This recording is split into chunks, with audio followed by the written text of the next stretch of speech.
Па статыстыцы, штогод у Еўропе каля 400 тысяч чалавек сутыкаюцца з раптоўным спыненнем сэрца па-за межамі медыцынскіх устаноў.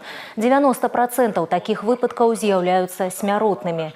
Разам з тым, аказанне дапамогі ў першыя 3-4 хвіліны павышае верагоднасць спрыяльнага зыходу на 50%. Аднак многія грамадзяне не ведаюць, як паступіць у такіх выпадках. Таму такія флэшмобы – выдатная магчымасць паспрабаваць свае сілы. Спецыялісты расказваюць, націсканне рукамі на грудзіну пацярпелага выконваецца ўсёй вагой на глыбіню 5-6 см з частатой 100-120 у хвіліну.